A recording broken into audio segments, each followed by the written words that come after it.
اعوذ باللہ من الشیطان الرجیم، بسم اللہ الرحمن الرحیم۔ محترم جہمی صاحب کے معتقدین حدیث عمار جو بخاری شریف کی روایت ہے اس سے استدلال فرماتے ہیں کہ عمار کو ایک گروہ جو ہے ان کے قاتلین عمار جو ہے وہ ان کو جہنم کی طرف دعوت دے رہے ہوں گے۔ اب اس سے آگے وہ بیان نہیں فرماتے کہ اس سے ثابت کیا کرنا چاہتے ہیں۔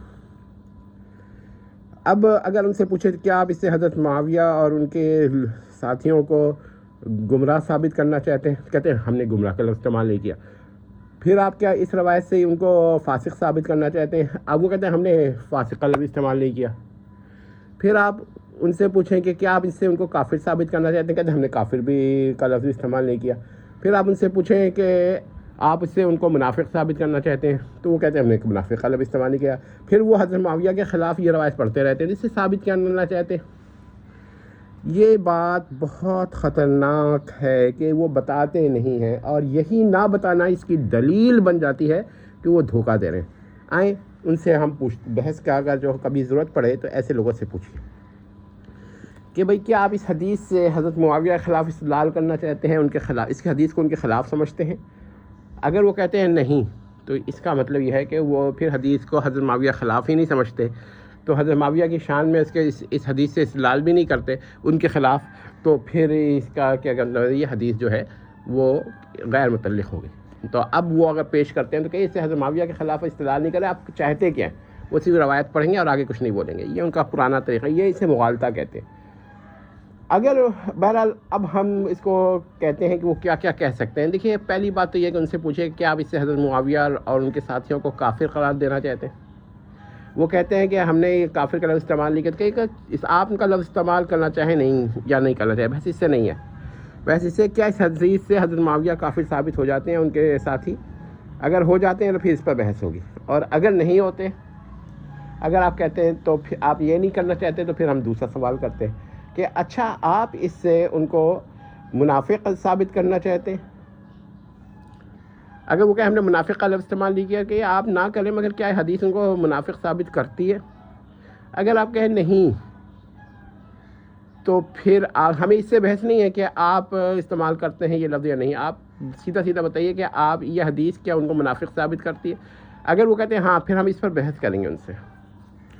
اور اگر وہ کہتے ہیں کہ نہیں ہم نے یہ حدیث ثابت نہیں کرتی، کہ یہ وہ جب یہ کہیں ہم نے یہ لفظ استعمال نہیں کیا، بحث کیا، بحث اس سے نہیں آپ نے لفظ استعمال کیا یا نہیں کیا، کیا یہ حدیث یہ ثابت آپ کے نزدیک یہ ثابت کرتی ہے یا نہیں کرتی، بحث اس سے ہے۔ دونوں میں بہت بڑا فرق ہے، اور اگر یہ فرق نہیں جانتا تو یہ شخص بالکل ہی لا علم سے ہے، دھوکے باز ہے، یا پھر ڈیلیبریٹلی دھوکہ دے رہا ہے یا ان انٹینشنلی دھوکہ دے رہا ہے۔ تو انٹینشنلی اگر دھوکہ دے رہا ہے تو پھر یہ تو کیا کہتے ہیں اس قابل نہیں ہے کہ اس سے بحث کی جائے، یہ تو دھوکے باز کہا جائے گا۔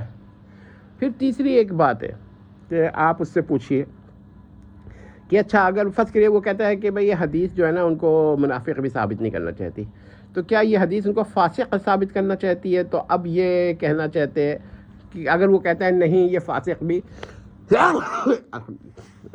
فاسق بھی ثابت نہیں کر رہے ان کو، تو بحث ختم ہو گئی۔ اور اگر وہ کہتے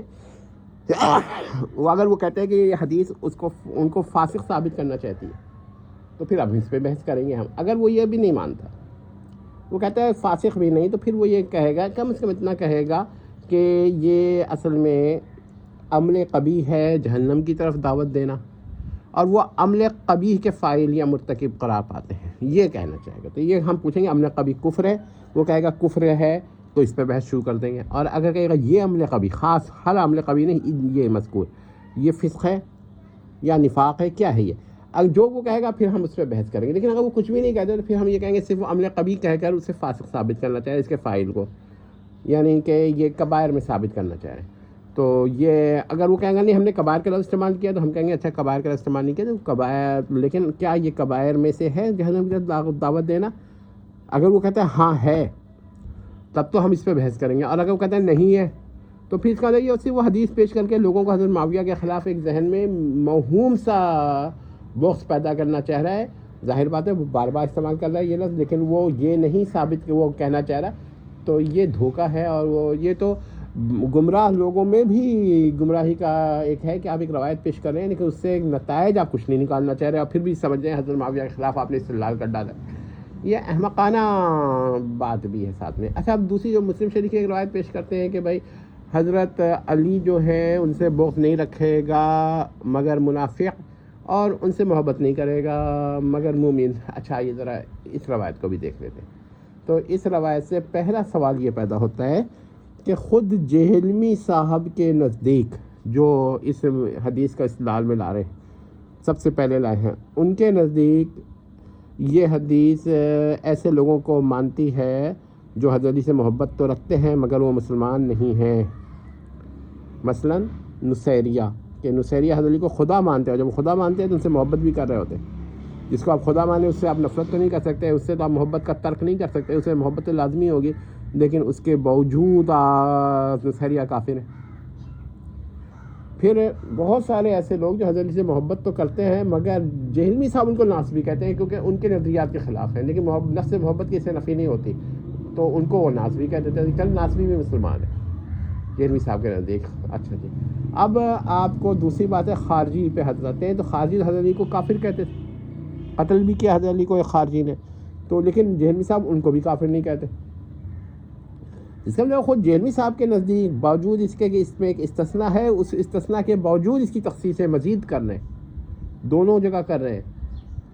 پھر اس حدیث کو بار بار پڑھنے کا کیا فائدہ حضرت معاویہ کے خلاف. اب میں آپ کو ایک چند باتیں اور بتاتا ہوں. کیا یہ جو ہے روایت حضرت معاویہ کو منافق ثابت کرتی ہے؟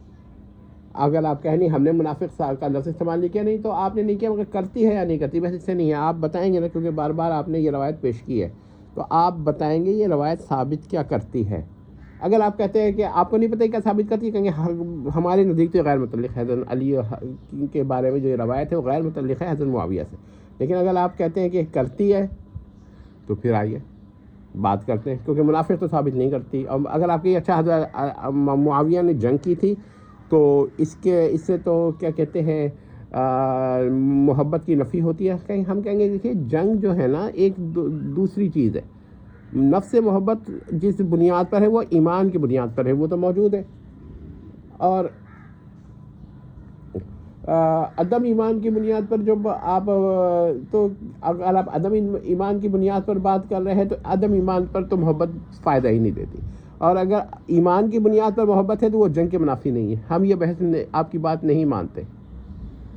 تو جب یہ سب باتیں ہیں تو نفس ایمان چاہے آپ کا دشمنی کیوں نہ ہو، تو ایک نفس ایمان کی بنیاد پر جو محبت ہوتی ہے دشمنی کے معنی بھی نہیں ہوتی.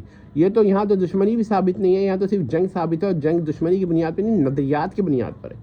تو یہ بات ہے. تو اس کا مطلب یہ ہوا کہ جہلمی صاحب کے معتقدین کچھ بھی نہیں، صرف یہ دو حدیثیں انہوں نے چننی ہیں، سلیکٹ کر لی ہیں، انتخاب کر لیا ہے، چوز کر لیا ہے، اور اس کے بعد وہ اس حدیث کو بار بار پڑھتے ہیں تاکہ مختلف سامعین اپنے ذہن کے مطابق یہ سمجھیں کہ حدیث حضرت معاویہ، حضرت ابوبکر، حضرت عمر سب کے خلاف ہے، یا جس کے بھی حضرت معاویہ بالخصوص ان کے خلاف ہے، حضرت عمر بن العاص کے خلاف ہے، یا حضرت معاویہ کے لشکر کے خلاف ہے. تو یہ ان کے ذہن میں یہ پیدا کرنا چاہ رہے ہیں نظریہ. لیکن جب آپ تعین کریں گے تو نظریہ پیدا تو نہیں ہو رہا ہے، لیکن ظاہر بات ہے کہ انسان وہمی ہوتا ہے. جب ایک حدیث کو بار بار سنتا ہے اور اس کے کچھ معنی یہ آگے نہیں بیان کرتے، متعین نہیں کرتے، تو پھر وہ یہی سمجھتا ہے کہ حدیث تو بہت بڑی خلاف مل گئی ہے. جب پوچھیں تو وہ یہی کہے گا یہ حدیث بار بار پڑھتا رہے گا، بار بار پڑھتا رہے گا، بار بار پڑھتا رہے گا. لیکن اس سے پوچھیں کس مسئلے میں خلاف ہے، تو اس کے وہم کے علاوہ کچھ نہیں ہوگا. بس وہ کہے گا آپ کو سمجھ میں نہیں آ رہی یہ بات کہ یہ حدیث ان کے خلاف ہے، یا یہ کہ حدیث ہم پیش کریں آپ چڑ رہے ہیں، اس طرح کی باتیں کریں. حدیث کا غلط استعمال تو اپنی جگہ، اگر آیت بھی اس طرح پیش کی جائے قرآن کی جس کا کوئی معنی اسے معین نہ کیا جائے، بار بار پیش کیا جائے، تو جہلمی صاحب اس کو بھی قبول نہیں کریں گے. آخر وہ جو احمد رضا صاحب بریلوی ہیں ان کے ماننے والے، اگر وہ آیات جن سے احمد رضا بریلوی نے سکون عرض پر استدلال کیا بار بار پڑھیں اور کہیں کہ بس یہ تو آپ کہیں گے نا کہ یہ کھیل کر رہے ہیں یہ لوگ، تو اسی طرح خود وہ بھی یہی کر رہے ہیں. ہم تو سب کو ہی غور کرتے ہیں اور پکڑتے ہیں، اللہ کے فضل و کرم سے غور کر لیں اور اس کو سمجھ لیں. والسلام.